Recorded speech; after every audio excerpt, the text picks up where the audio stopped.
Thank you for tuning into the webinar today. I've just introduced myself. I'd also like to introduce Dianne Zucchetto.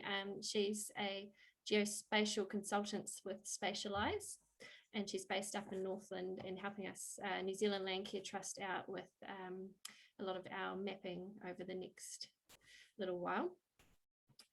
The systems we cover in our presentation today, they can be utilised to create farm environment maps, as well as other things like catchment maps, riparian planting, pest plant control, or animal pest control projects. Each of the webinars in the series for New Zealand Landcare Trust have a slightly different focus.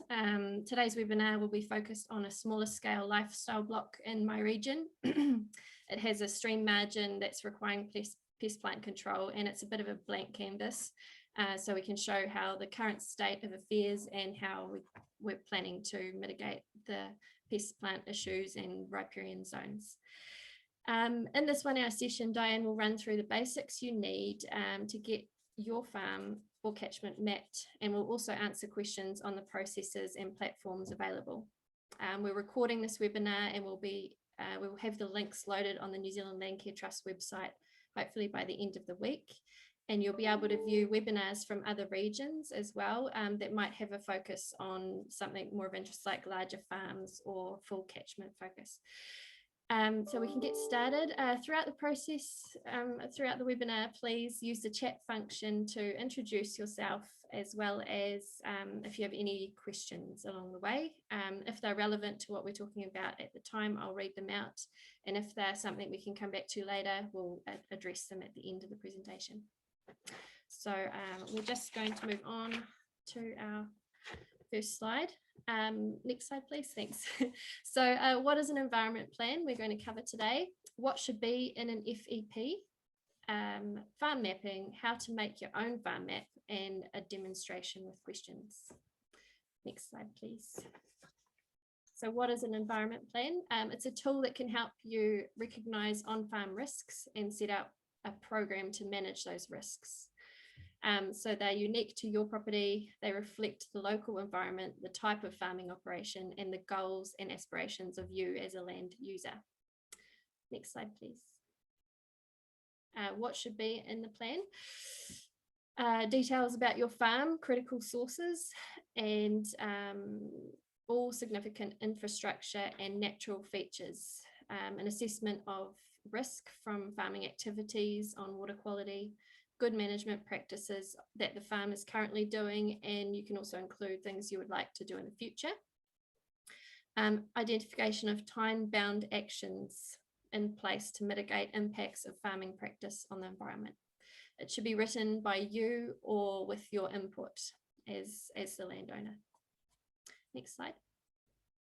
So I'm going to let Dianne take over from now, and I will mute myself. I'll be keeping an eye on the chat functions if there's any questions. Thank you, Tanya. So what should you include on your farm map?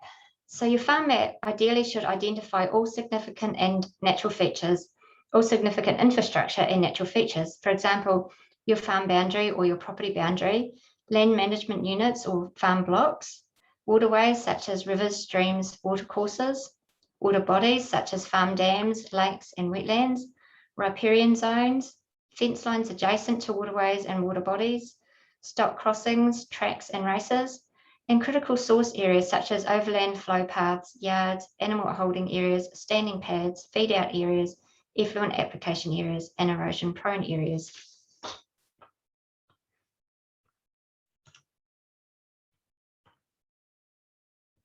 To create your own farm map, there are several free mapping tools that you can use. These range in skill level from basic to advanced. So starting at the basic level, we have Google My Maps, then Google Earth Pro and ArcGis Earth and QGIS. So what I'm going to do now is I'm going to copy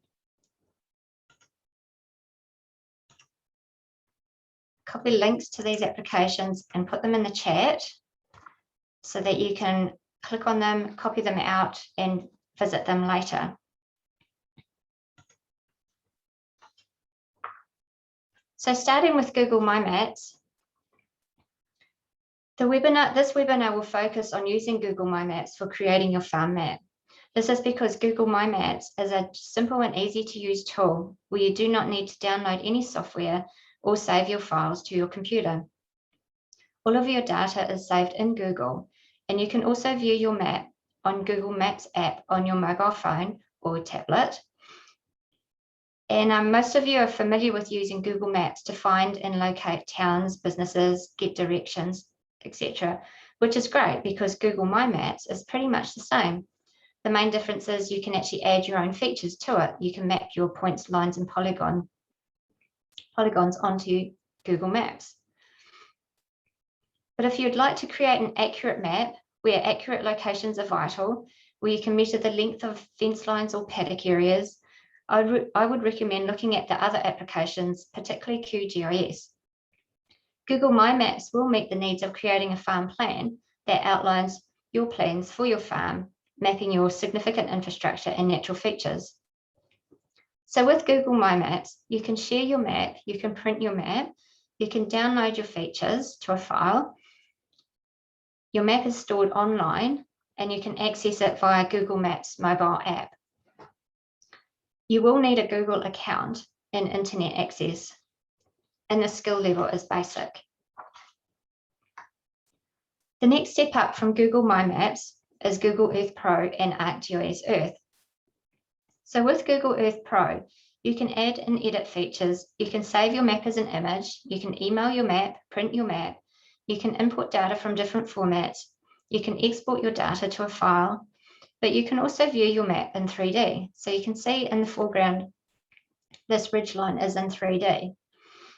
If I switch back to Google My Maps, here is that same ridgeline, but it's in 2D. So Google My Maps is a flat map and features are in 2D. Whereas in Google Earth Pro, you can view your farm in 3D. So with Google Earth Pro, you will need a computer, you need to download the software, you need internet access, and the skill level is from basic to intermediate. So I say basic to intermediate because with basic, you can use the simple mapping tools to map your points, lines, and polygons, or you can take it to the next level and have a look at 3D functionality and import other data and use the more intermediate tools that Google Earth Pro provides. So Arcgis Earth is much like Google Earth Pro. You can add and edit your features. You can save your map as an image. You can email your map, print your map. You can import data from different formats.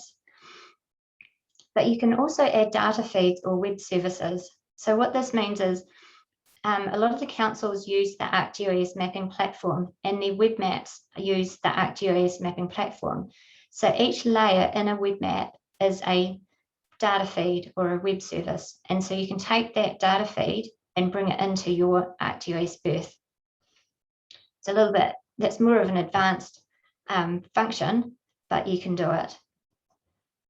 So like Google Earth, you can also view your map in 3D. So this is the same ridgeline here that we viewed in Google Earth Pro. And you also notice that the aerial photography or the satellite image is quite different. That's because Google has their own satellites and they update regularly, and their main aim is to have more up-to-date imagery, whereas Arcgis Earth, their main aim is to have more accurate imagery. So, so the imagery that Arcgis Earth use brings together some satellite imagery. It also brings together a lot of the aerial photography that the regional councils fly and brings that in. So that means that you can zoom in down to a closer level, but it may not be as up to date, as recent as what the Google has. So like Google Earth Pro, Arcgis Earth also requires a computer, also requires a software download and internet access. And again, the skill level is from basic to intermediate. You can use the basic mapping functions, such as mapping your points, lines, and polygons, or the more intermediate functions, such as looking at the 3D functionality and adding in the data feeds and web services. So at the more advanced level, we have QGIS or QGIS. It's a free high-level GIS application used for mapping, data analysis, and cartography. So just looking at the snapshot here I have of QGIS, you can see it's got so many more different tools, so many more different menu items. You can do a lot more with it. And it's from a new user, it's probably not advisable to jump in straight away because it's quite difficult to set it up if you don't understand how it works. So, and the reason, what I'm trying to say is your map needs to be built from scratch, adding each layer to the map one by one. So the concept is much like a Word document. When you open Word, you have a blank screen. When you open QGIS, you have a blank screen. You then need to compose your map by adding in your data and creating your data. You don't have a base map like you do in the Google products or Arcgis Earth. You need to bring that in as well. So, but QGIS is a powerful application. It enables you to add and edit features. You can save your map as an image. You can print your map. You can import and export data. You can also bring in LiDAR data. So a lot of the regional councils have captured a lot of LiDAR data. So you can bring that into QGIS and view the contours or the elevation topography of your farm. You can also bring in drone aerials. So if you are handy with flying a drone, or maybe your children are, or you know someone who is, you can get them to fly a drone and capture aerials of your farm, and then you can bring them into QGIS. You can also add data feeds and web services. So QGIS, you need a computer, you need to download the software, and the skill level is advanced. So the next part of the webinar will show you how to use Google My Maps to create your farm map. So to access Google My Maps, I've put the link here up in the top of the slide here, but I've also put it into the chat. You can also search for it in Google, but first you will need a Google account. So if you don't have a Google account, you'll need to create one. If you've got a Gmail email address, that means you've got a Google account. So you sign in with your Google account and you're presented with this similar screen to this, except you may not have these little maps here. And you click on Create a New Map. Once you've created a new map, you want to click on Untitled Map and give it a name and a description.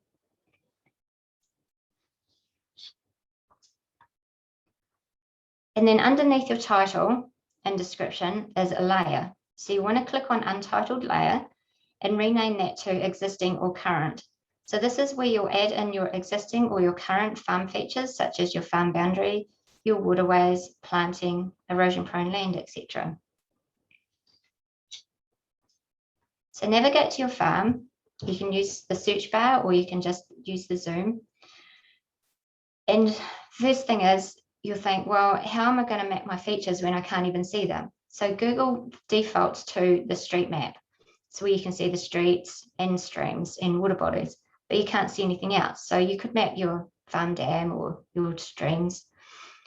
So what you'll need to do is over on the left, underneath the layer, underneath your layer, there's this base map selector.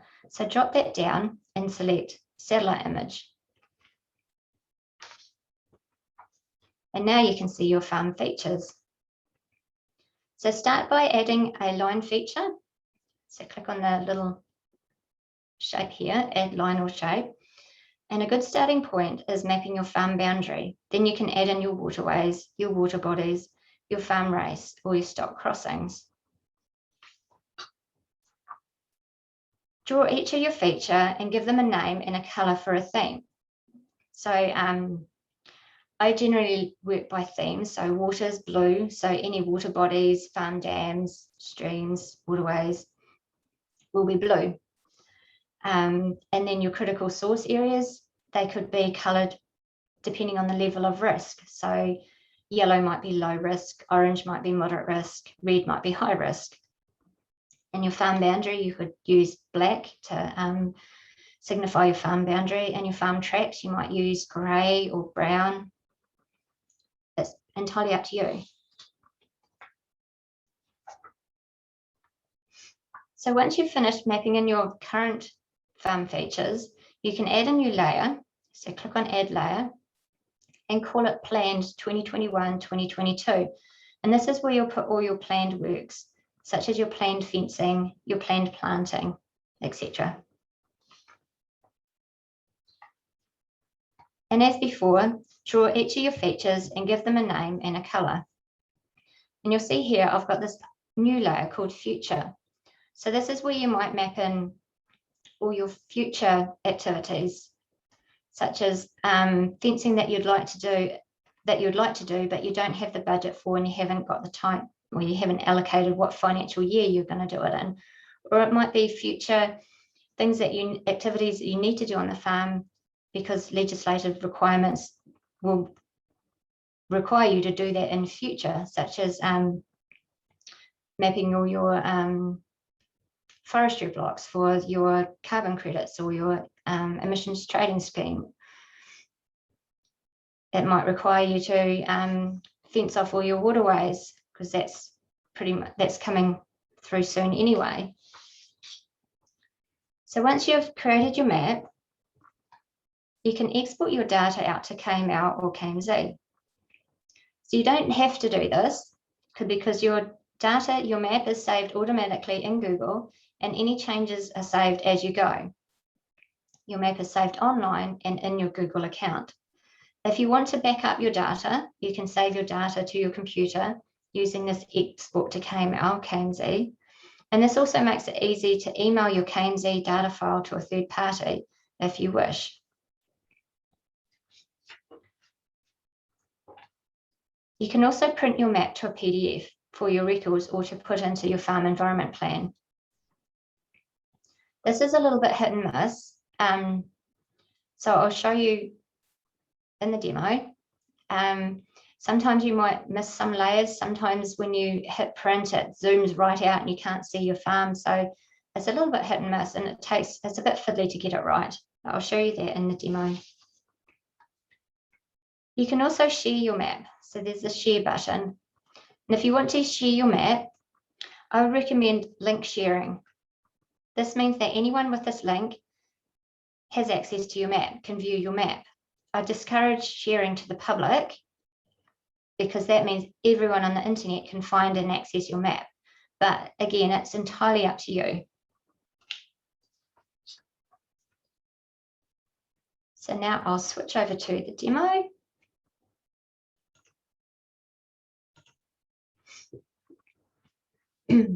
So what we're going to do is today we're going to focus on a small lifestyle block.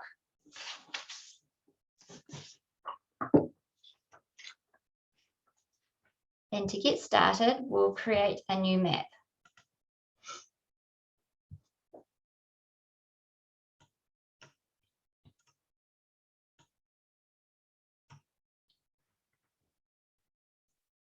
Right, now my map is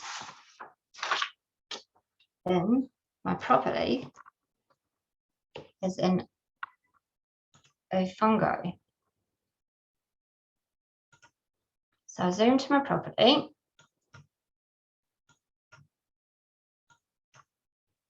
I give my map a name. So I click on Untitled Map. And then I can give it a description.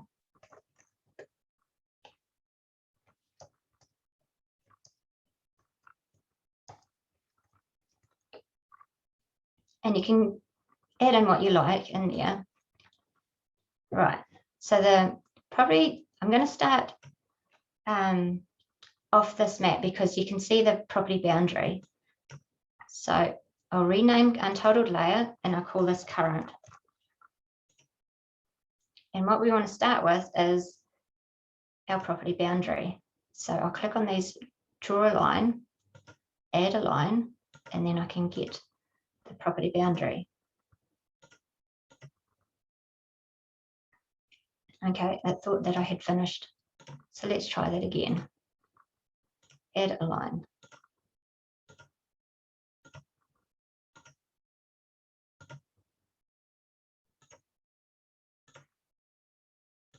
So you might think, because this is going to be a polygon, right?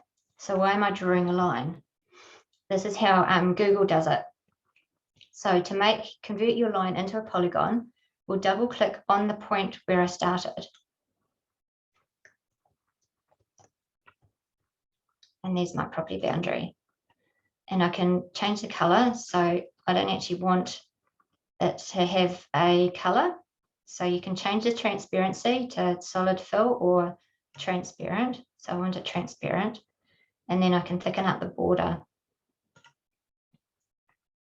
And you can see I've mapped my property boundary, and this gives me an indication of my area. So it's approximately 1.7 hectares in size, and the perimeter is approximately 577 meters. And the reason why I say approximately is because you can see down here, I missed this little bit down here, and I haven't mapped it accurately. I've missed that little bit up there. So if you map it accurately, you'll get a better idea on your areas and lengths. So now that I've got my property boundary, I want to actually switch on this satellite image. So I go to my base map, select it, and I select satellite. And now I can see my features. And this is great because it looks like it's a blank canvas. So the next feature that I like to add is the waterways. So there looks like there's a stream running down the eastern boundary of the property. So we'll just map that in.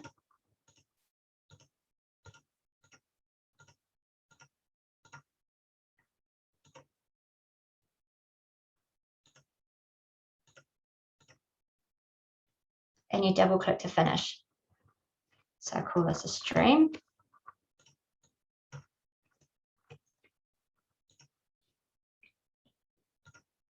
And then you can change the colors. So again, water is blue. So I'm going to make that stream blue. And it's the other thing also with streams and waterways is depending on how major or prominent the waterway is. If it's like a river, you could make the line quite thick. But this is kind of like a medium-sized stream. So I'll map that in there. So Tanya might be able to jump in here and tell me about the significance of the stream, because it is quite significant in what it joins up to and where it goes, where it flows to. Yes, so this is the Kakahi stream, which is the name for the freshwater mussel. And it feeds down into the Whakapapa River right before it meets the Whanganui River. So we've got downstream, we've got blue duck and all sorts of things relying on the stream ecosystem. So we do see a little bit of, the landowners have said they see a little bit of sediment coming down the stream after heavy rainfall, and there are hills upstream. So it is an important little catchment feeding into the Whakapapa River. Cool, thank you. So because of that, we'll probably go in and fence it off. So I'll draw a little line and we'll say, because no doubt it is fenced, so I'll just draw in a fence. So just like how I drew in the stream, draw in my fence. And so where your measure and dimensions come in handy is when you're mapping your fences. Your fence is very close to the stream. Yes, I'm doing more fencing. So I'll give that a colour. Okay, so the fence, so where I've mapped it, the fence is approximately 190 meters long. So if this is a new fence, you could say, okay, if it's going to be just a 3-wire post fence, you can figure out what sort of materials you need and how much wire you need. So, and the reason why I said, so I just mapped off that fence. So Tanya said it's pretty close to the creek, to the stream. That's because I'm going to do some additional fencing in the future with all these plants that I'm going to plant, and I'm going to fence them off as well. So this is the current fence.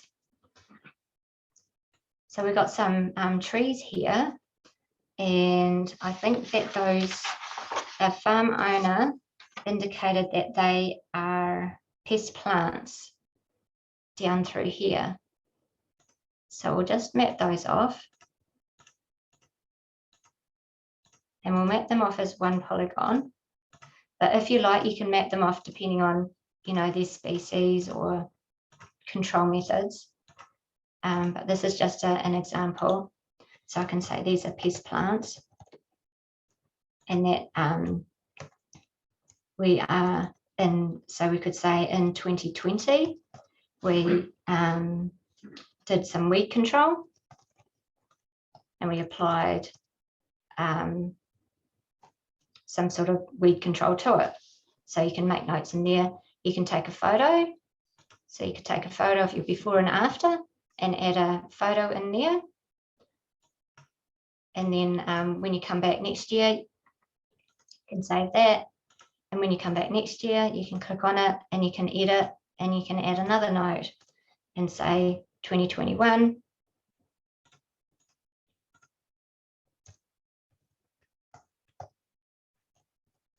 Hopefully it's a bit smaller. And you can say what you applied, what pesticide or what sort of control methods that you used. And again, you can upload a photo of what it looked like in 2021.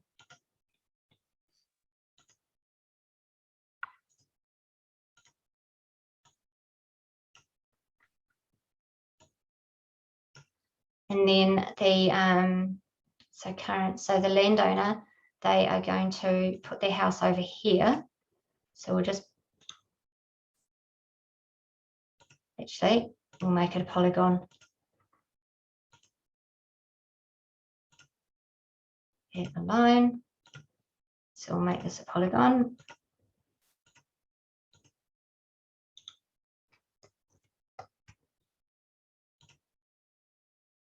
And I'll leave it grey. And so with that, with placing their house site, they'll need to think about where they're going to put their effluent seepage pit or their effluent runoff. So, and they like to put this as far away from the stream as possible. So it's actually going to be over here. So we'll just draw this little, and because this is like a critical source point as well. So I'll just call it effluent field. And then we'll give it a colour. And it's low risk because it's away from the stream and it's going to be well set out and well managed.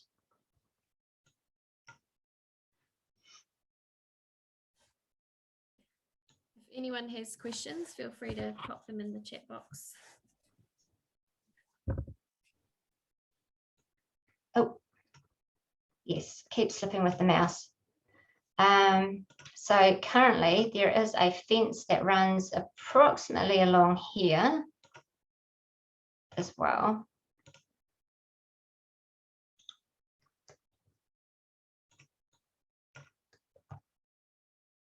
Save that, give it a colour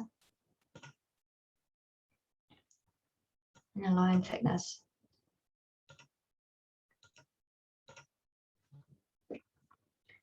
And so this, the fence down here, it splits off like the winter summer grazing as well.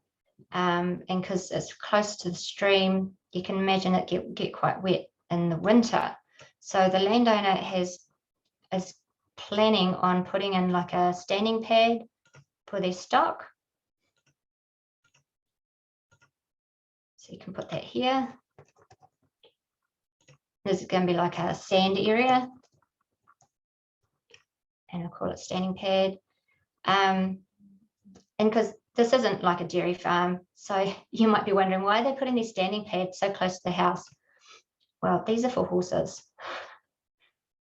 So this is so put the horses in the dry standing pad over winter, close to the house, so you don't have to go so far to feed and water them when it's pouring down with rain. So you can see And I've coloured it in like a critical source colour as well, because as you can imagine, depending on the number of horses and the runoff into the stream. So it's a low risk.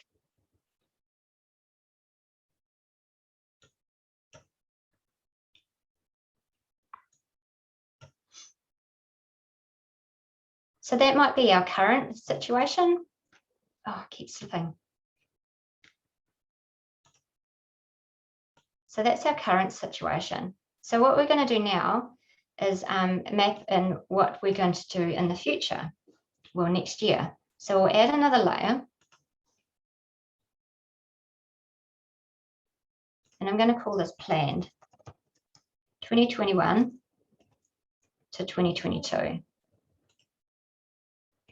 And so in this one, we're going to do some more weed control along this side of the stream.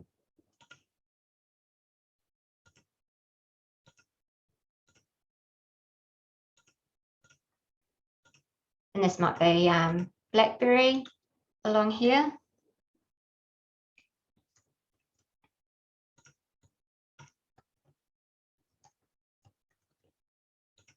So you can say 2021, blackberry applied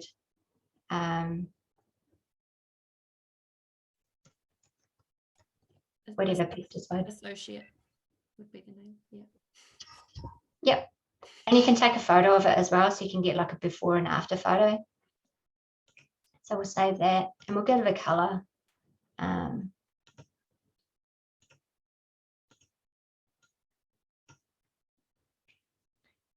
And then the other thing, like on this side of the creek down here, this side of the stream down here, landowners might want to put in some streamside planting. So you could map in an area for your streamside planting.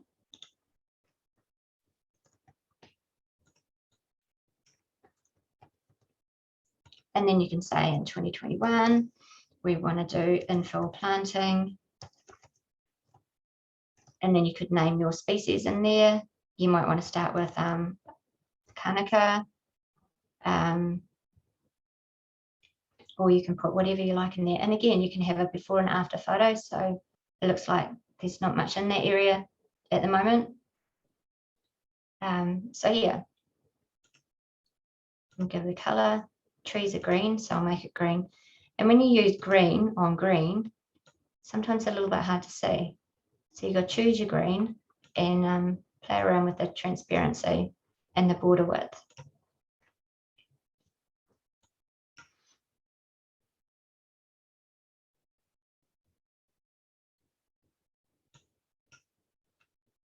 And the other thing you can do is, I'm not sure what's that little area there, but just say it's an erosion prone area.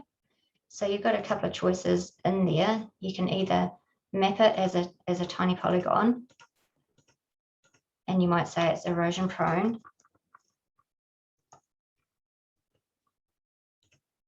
And give it a color because it's a critical source. You give it a critical source color.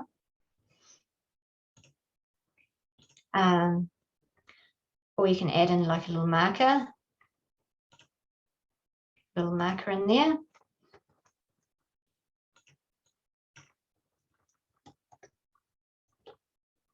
Save that. And you can change the style. And so these, cool thing with these markers, so that little marker there is not really self-explanatory. So when I make my maps, I like them to be self-explanatory, so you don't necessarily need to use the legend. You know at a glance what you're looking at. So with these markers, there's a big library of markers. So and you can search for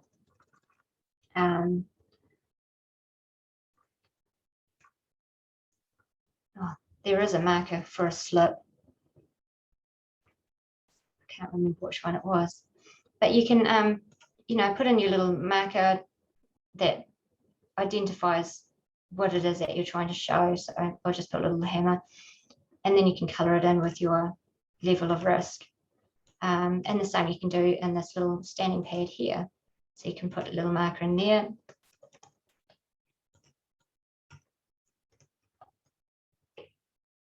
Save that.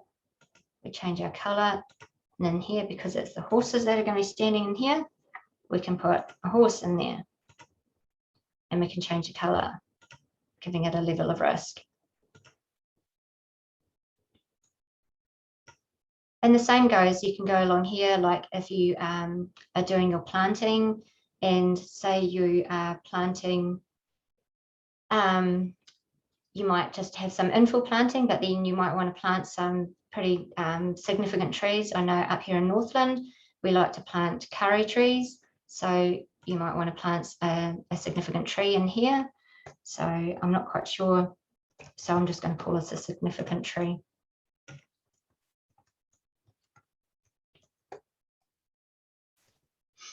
And you can take a photo of it. What was that, Tanya? We just had a question. What sort of internet connectivity do you need to be able to run Google My Maps? Will it run on pretty patchy rural broadband? And if not, what other program could I use? Right, that's a really good question. So you do need good internet connectivity. If you might actually be better off downloading Google Earth Pro or Arcgis Earth and starting with those, because then it's downloaded onto your computer and you're not reliant on your internet connection, but you still need internet to get like your satellite image and your base map in here. So I'd suggest give Google My Maps a go. It's a pretty light application. Google Earth Pro is quite a heavy application. So yeah, I'd give it a go and see how you get on. The other thing is, like with your patchy internet, you might, you know, because that's patchiness, it comes and it goes. So you might be able to load up your map and then your internet will slow down. But in that meantime, you'll be able to map in all your little features and then the internet comes back and it will save to your Google account. So I'd suggest give it a go and see how you get on, but there are other options out there. So I'm going to put a tree in here.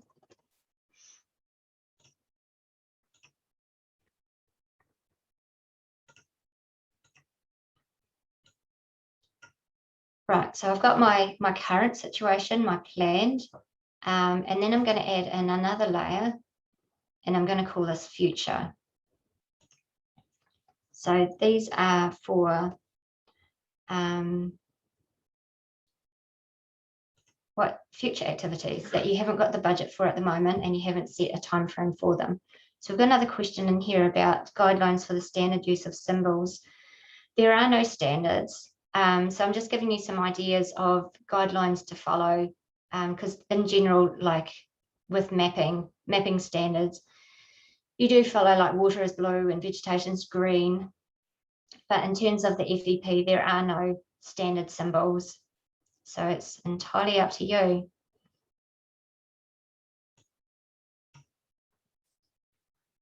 So in the future,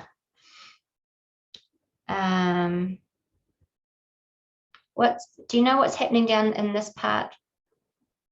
That's a slope and it's going to be planted. Okay.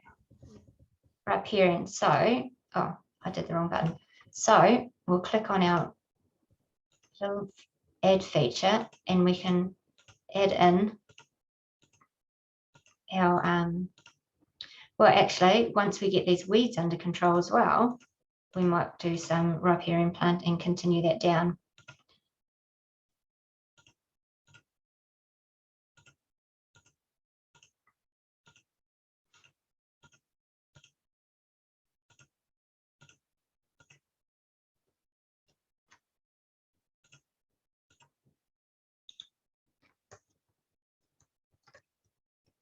And again, you can put in what species that you'd like to plant in here. Save that. Give it a color. Again, trees are green.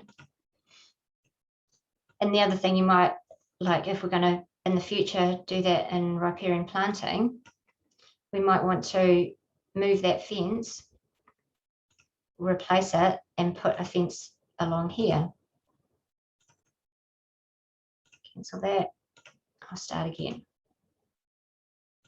So we might want to move our fence down so that we can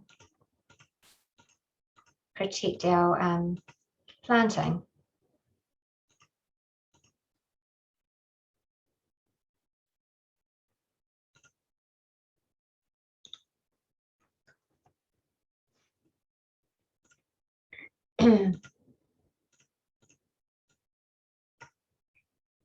And then we can say in the future, we will actually remove that fence.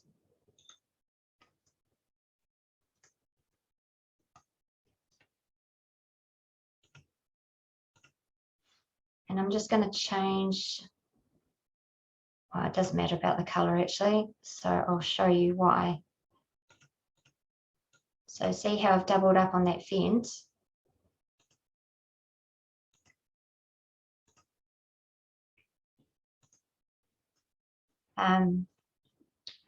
We can turn these layers on and view them independent of each other as well.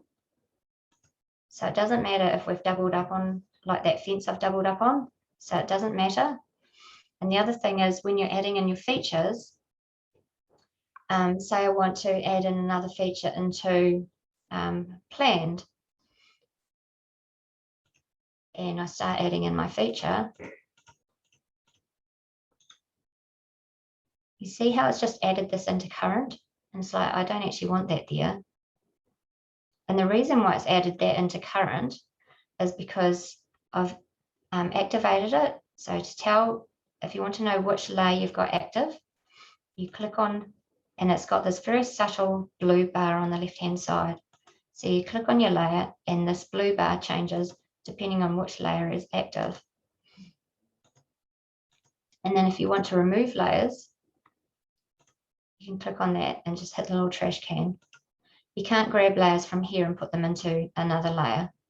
You can't grab features, I should say, and put them, oh, actually you can. I didn't know that. There we go. So we can go, okay. So we add another layer. And this is actually really good to know because you might go, okay, I've got budget for 2022 to 2023. So that means I can go, okay, well, how about we stick that riparian planting and put that into the 2022-2023 year. So that's pretty cool. So now that you've done all your mapping, you can save it out as export it out as a Kml Kmz. So you click on these three little dots called chevron dots, and you click on export to Kml Kmz. And in here, you've got an option. You can export your entire map. So that means your current, your planned, and your future. Or you can just export out your current, or you can just export out your planned, depending on what your purpose is. If it's just a backup, you might want to export out the entire map. If you want to collaborate, say catchment-wide planting, you might add another layer in here and call it planting, and then export out your planting layer.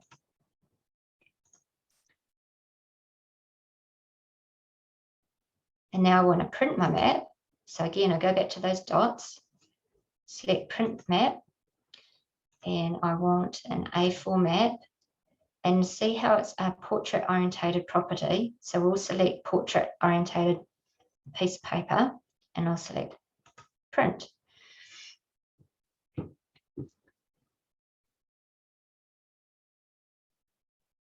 And you can see, I'll go back to the map. You see how I zoomed in quite close here, and but when I went to print my map, it zoomed me out. I mean, it's okay, but it's not really ideal. And you can see it did actually bring in a lot of my layers, which is really cool because sometimes it doesn't even do that. So the other thing you can do is zoom in again. We can't zoom in any further. So what you can do, work around, if the print to PDF map isn't doing what you want, zoom to the scale that you want, and then you can do a screenshot of your map and put that into Word. And then you can do the same screenshot of your legend and put that into Word. And if you want to create a north arrow and you don't know which way north is, Google My Maps, north is always up the page. So north is always up. And then if you want to share your map, so you might want to share your map to, especially if you're doing some collaboration with the neighbourhood or the catchment, or you want to share it to your land care coordinator and get some advice, you can share your map. And this is where you go enable link sharing. So that means anyone with this link has access to your map. If I click on public, it means everyone on the internet can access your map. So I strongly advise against doing that, but again, it's entirely up to you. So I'll switch those off. And then a lot of the webinars have had a catchment focus. So I'll just show you, because we have this beautiful stream running through here, and it runs up and joins up onto the Whakapapa River. So you might want to have a look at what catchment you're in, or what the extent of your catchment, so you can see, all your property-based activities, what sort of impact they might have on the catchment. So what you can do there is you can add a layer, and you can import a layer. So I've got a catchment layer here.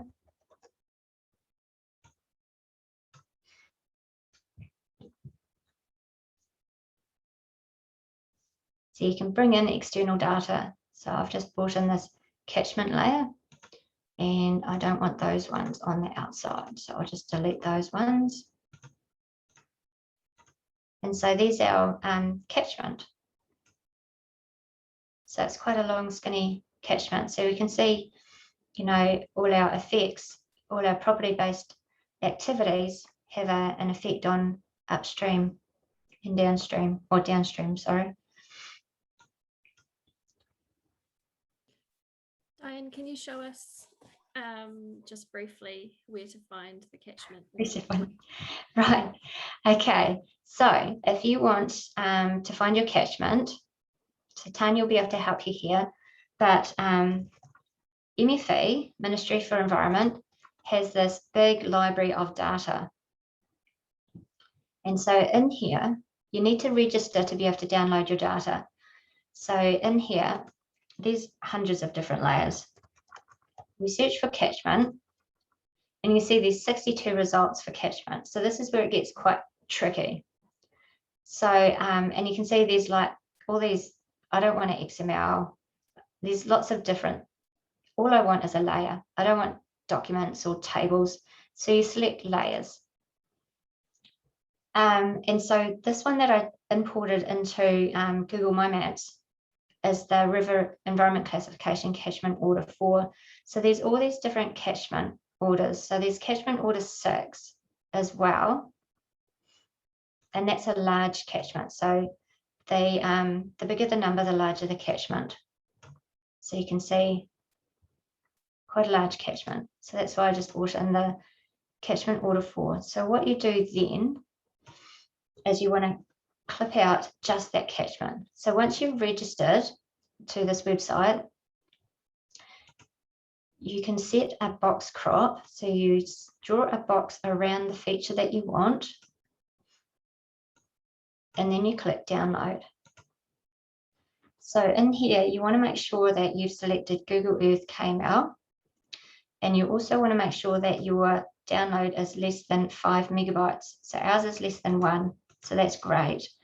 The reason why we want less than 5 is because we can't get into Google My Maps if it's any bigger than 5 megabytes.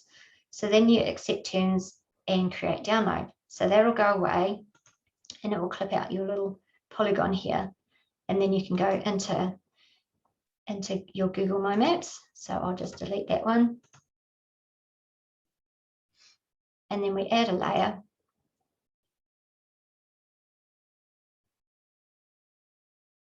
And then we import. So there's lots of these different data portals, data warehouses. LRIS is the Land Care Research one, where you can get soils information. There's also Land Information New Zealand, LINZ. They also have a data portal. And a lot of the regional councils have opened up their data as an open data portal as well. So if you want to bring in the regional plan or any of the mapping that they've got on their public facing websites, you can bring that in as well. So I'll go here.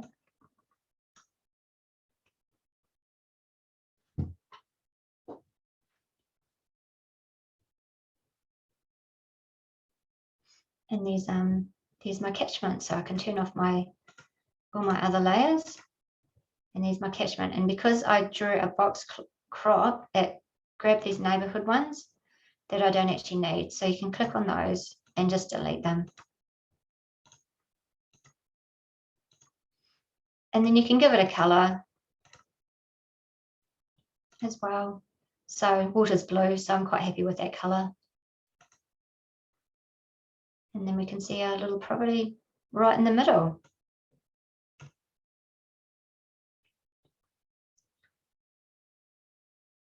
So any other questions?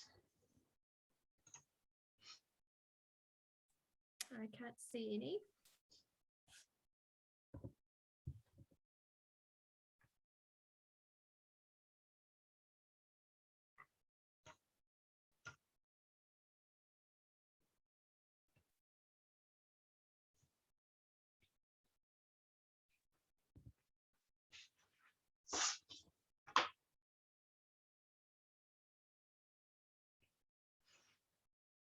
So hopefully that explains how you'll be able to create your own farm map, get some ideas on what to map and how to symbolize your features, and the cool things, you know, with how you can get your fence lengths or your property boundaries, your polygon areas. Another one of the questions we've had in the previous webinars is around fertilizer. So you can draw, I'll put this in my planned 2021-2022. So you can draw in, so your land management units for fertilizer application. So you can say, okay, well, this has got a different soil type.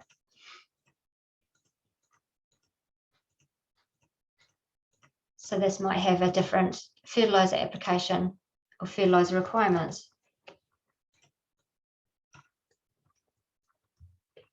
And you might say, I've applied, it might be an organic seaweed type fertilizer that you applied there. And then you might say, at what sort of rate, and I'm not quite sure what the rating application is, so I'm just going to make this up, 20 litres per hectare. That might be too low, but again, it's just an example of how you might use it. So you could say in 2021, you applied that, and then you can do your soil testing.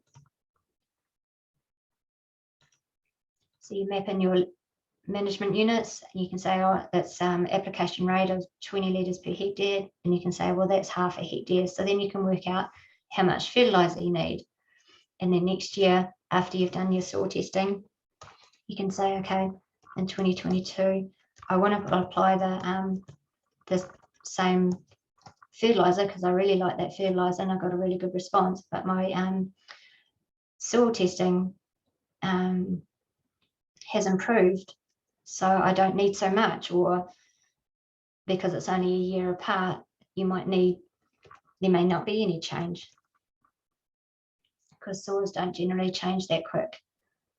So you can just put in a note of what you applied again. So it's a good way of keeping track of, say, like your fertilizer application or your any of your farm activities.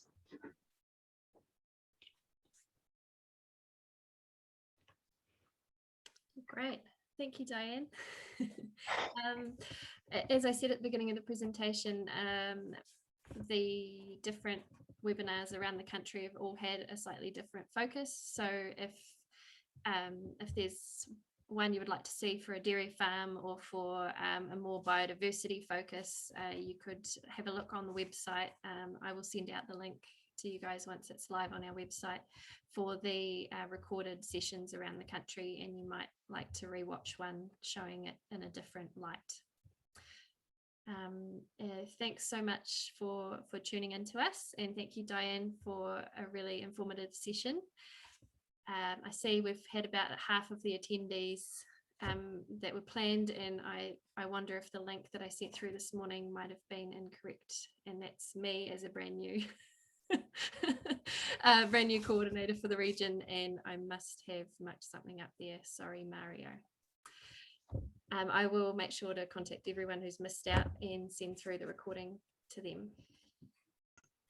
Well, thank you all for coming today, and I hope you got a lot out of it. Cool. I'll end the webinar now. So thank you, everyone. Thank you. See ya.